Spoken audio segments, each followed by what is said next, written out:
We begin the news at this hour in Central Africa, where the leaders of a coup in Gabon have named Republican Guard Chief General Brice Oligui Nguema as a transitional president. A military officer declared this in a television statement in the presence of dozens of senior officers.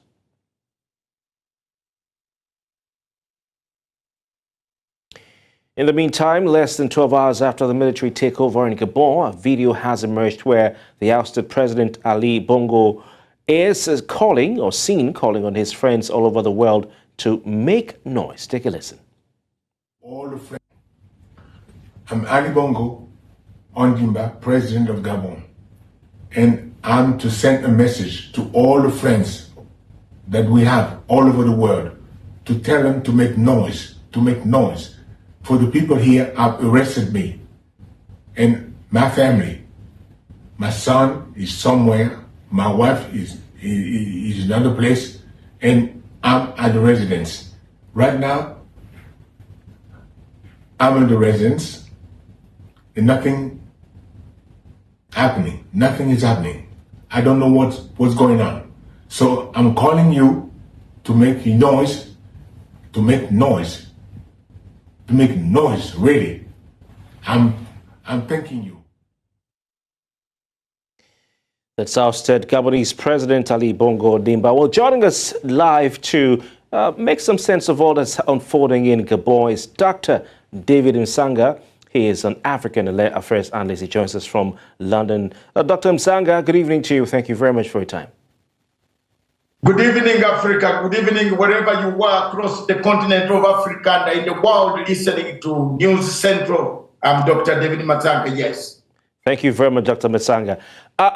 This is another coup, in Africa where it seems that some citizens, if not all, are jubilating afterwards. What does this say about the state of democracy in the continent of Africa? And what can be done to restore it if you think that it's developed into decadence? First of all, it is very sad that in Africa we are returning to the coups of 1960s, 70s, and 80s. We had moved in the 66 years of independence.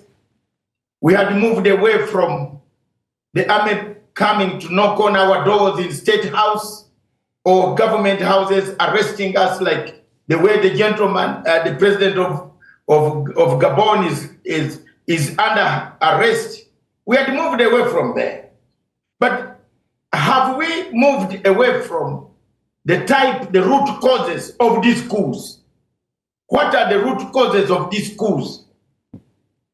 Why is it that in certain parts of Africa, people are coming, younger men, younger captains, generals, are coming in and saying, no, we can't go on like this. We must examine the root causes of the coups. Not that some of the coups come as a result of bad governance by the civilian governments. Some of the coups are triggered by bad elections across Africa. Almost every election in Africa at the moment, it is under hammer. It is being contested. We have not moved to a stage of conceding. We don't concede easily. That is one of the reasons. There is no African man apart from South Africa, in Ghana, Tanzania, where I've seen people conceding elections and going to work without any problem.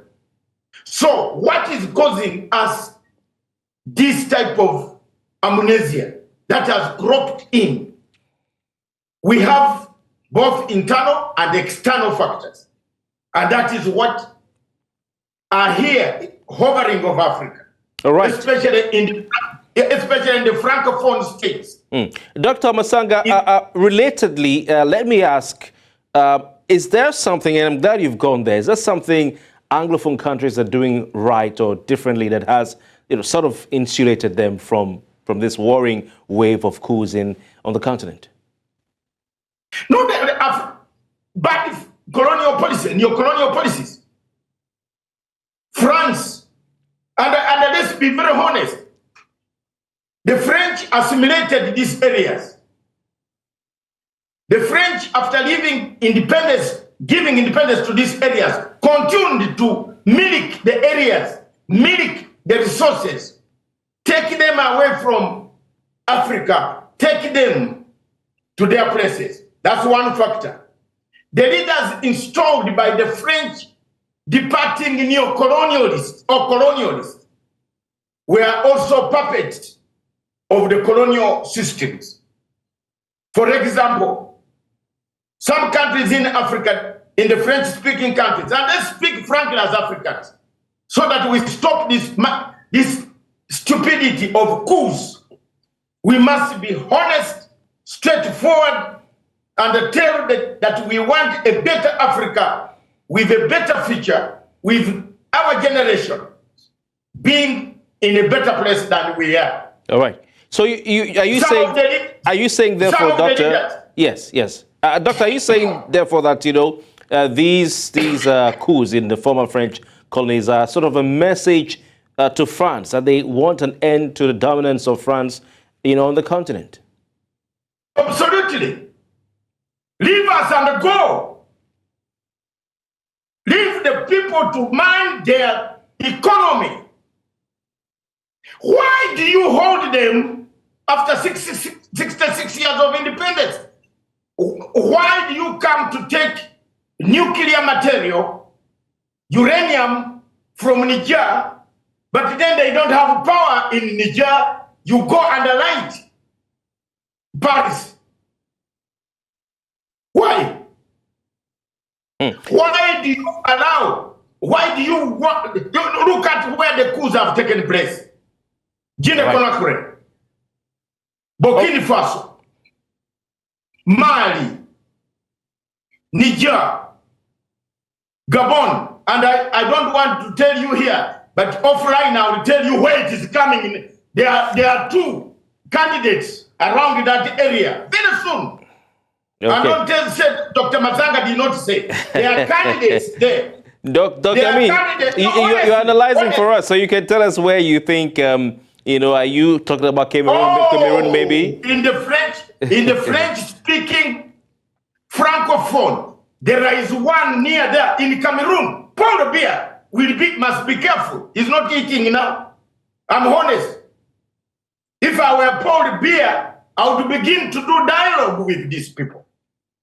All right. Because, Dr. Matsanga, the ousted president of Gabon, Ali Bongo Ondimba, you heard in the clip there, he's calling on his friends and in the world, around the world, to make noise, quote, make noise.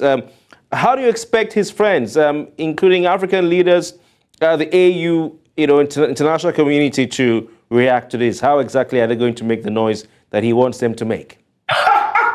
Was he making a noise when he was eating? Yeah? I'm sorry. Bongo, the father was a friend of mine whenever he could come to AU. I used to listen to a bit of his speeches. He was nationalistic. But the son became very corrupt. And we have to be very honest. And now we want to help him. And I want to ask these generals who are taking power and who have taken power, especially Gabon, don't harm him. Don't harm him. Put him before the law. If he has committed any crime, put him before the law. Generals, look at my eyes. All of us are military. Some of us are military background also. Don't harm him. Put him before the law. Don't harm Bongo. Don't kill him. Those in Niger, don't kill your president. He's part and parcel of you. All right. Put him under the laws. Wait, put him under the laws of the country. Let him go through the courts of the country. Let the courts find him guilty. Dr. David Matsanga, a very, very passionate appeal from you to those soldiers in Gabon and indeed in Niger. Thank you very much for your time and for your expert analysis. Thank you.